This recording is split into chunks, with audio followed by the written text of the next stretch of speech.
कांग्रेस की भारत जोड़ो यात्रा की बात करते हैं, जो अब आज जम्मू से आगे बढ़ रही है। सुबह ये यात्रा नगरवाटा से शुरू हुई है और रामबन तक जाएगी। कल ये यात्रा सांबा से जम्मू पहुंची थी। इस यात्रा में तमाम बड़े चेहरे जो हैं वो कांग्रेस के, वो भी नजर आ रहे हैं और सुरक्षा के भी इंतजामात यहाँ पर किए गए हैं। जम्मू कश्मीर में प्रवेश करने के बाद से ही कांग्रेस की जो भारत जोड़ो यात्रा है उसे एक खास तरह की सुरक्षा मुहैया कराई गई है। लेकिन इस बीच कल कांग्रेस के वरिष्ठ नेता दिग्विजय सिंह ने सर्जिकल स्ट्राइक की बात का वापस जिक्र करके उसको वापस छेड़कर उस मुद्दे को एक तरह से कांग्रेस के लिए मुसीबतें खड़ी कर दी है। उन्होंने फिर से सर्जिकल स्ट्राइक को लेकर सबूत की बात कही और उसके बाद वो बीजेपी के निशाने पर यहाँ पर आ गए। तो आपको यहाँ पर बता दें कि अब लगातार अब जो बीजेपी है वो हमलावर है।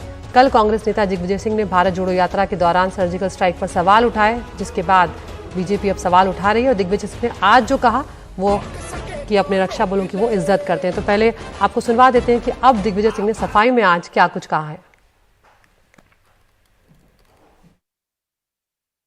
The comments made are the comments by the opposition. I have got the greatest regard and respect for our defense forces and I hold them in highest esteem. तो यहाँ पर दिग्विजय सिंह को हम सुन रहे थे, वो कह रहे हैं कि विपक्ष के तौर पर जो सुरक्षा बल हैं हमारे, उनके लिए बहुत सम्मान है और उनको लेकर कोई सवाल नहीं है। लेकिन यहाँ पर सर्जिकल स्ट्राइक को लेकर पहले भी कांग्रेस घिर चुकी है और खासकर दिग्विजय सिंह अपने बयानों को लेकर अक्सर सुर्खियों में आ जाते हैं और एक बार फिर से यहाँ पर विवाद जन्मा है।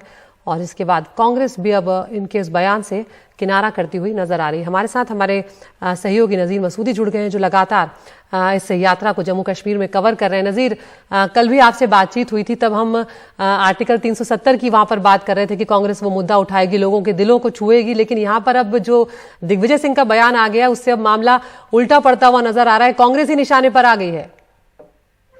जी, कांग्रेस अपना जो उन्होंने भारत जोड़ो यात्रा पे पूरा जोर रखा था, उसमें तो जाहिर सी बात है उसमें एक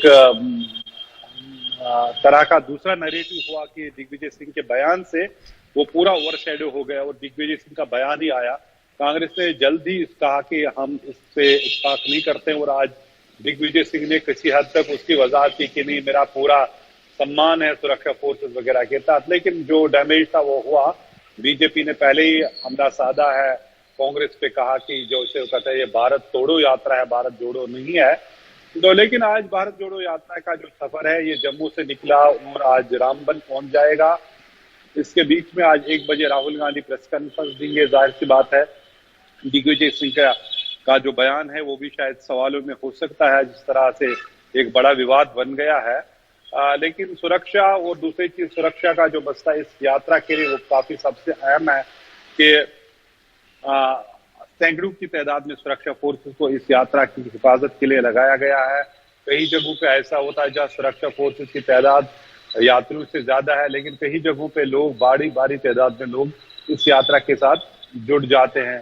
तो कुल मिला के जम्मू का जो सफर है तय करके घाटी की तरफ अब ये जो भारत जोड़ो यात्रा रवा दवा है। और आज राहुल गांधी 1 बजे प्रेस कॉन्फ्रेंस करेंगे जज्जर कोठी में। देखते हैं वहां क्या कहेंगे, वो बड़ा अहम बात होगी क्या वहां करेंगे। खासतौर पे जो उन्होंने जम्मू कश्मीर के राज्य की बहाली की बात की, यहाँ बाहरी लोग यहाँ के बिजनेस से खा रहे हैं, जॉब्स खा रहे हैं, यहाँ के रिसोर्सेस खा रहे हैं, उस पर बात की, लोकल प्राइड को उभारने की बात की। तो उसने कहा कि सबसे बड़ा जो जम्मू कश्मीर का मसला है वो यहाँ के पूर्व राज्य को बहाल करने की बात है और कांग्रेस उसके लिए पूरा जोर लगाएगी। बिल्कुल नज़ीर, कश्मीरी पंडितों से भी कल राहुल गांधी की बातचीत हुई है और उनसे भी उन्होंने उनके दिल की बात जानी है, वो क्या क्या दर्द वो झेल रहे हैं वो बात भी जानी। और उन्होंने कहा भी कि यहाँ पर कश्मीरी पंडित जो है वो राजनीति का शिकार हो रहे हैं सालों से। ये बात भी कश्मीरी पंडित राहुल गांधी को कहते हुए नजर आए। ऐसे में क्या कश्मीरी पंडितों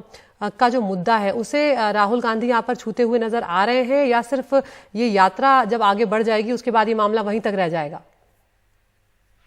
दरअसल कश्मीरी पंडितों का एक पॉलिटिकल फुटबॉल बना है उनके लिए, वो पार्टीज के लिए।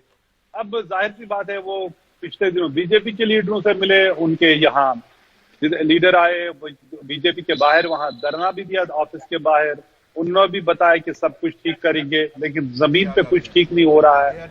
कल वो फरियाद लेके राहुल गांधी से मिले, उनको कहा कि किस तरह उनको इलेक्शन का टूल बनाया जा रहा है मुल्क के दूसरे हिस्सों में, लेकिन जब असल में काम करने की बात हुई है वो ये सरकार कर नहीं रही है, तो उनको वहां घाटी में उन पे हमले हो रहे हैं और यहाँ सरकार उनको उनके मुलाजिमों को भी जम्मू तब्दील करने में या उनका तबादला करने का इरादा नहीं रखती है। तो इसमें ये बेचारे क्या करेंगे। उन्होंने ये भी कहा कि खुद राहुल गांधी ने बताया कि पंडितों ने उनसे ये बताया कि जब वो लेफ्टिनेंट गवर्नर के पास गए तो लेफ्टिनेंट गवर्नर ने उनको बताया कि आप वो भीख न मांगे, तो उसने उस पर काफी शोर मचाया, कहा कि लेफ्टिनेंट गवर्नर को माफी इस बात पे मांगनी चाहिए कश्मीरी पंडितों से, क्योंकि कश्मीरी पंडित अपना हक मांग रहे हैं। तो कुल मिलाकर के ये जो मसला है ये जस्ट एक पॉलिटिकल फुटबॉल बना है काफी पार्टियों के लिए। जमीन पे कश्मीरी पंडितों का मसला वैसा ही है जैसा 30 साल पहले था।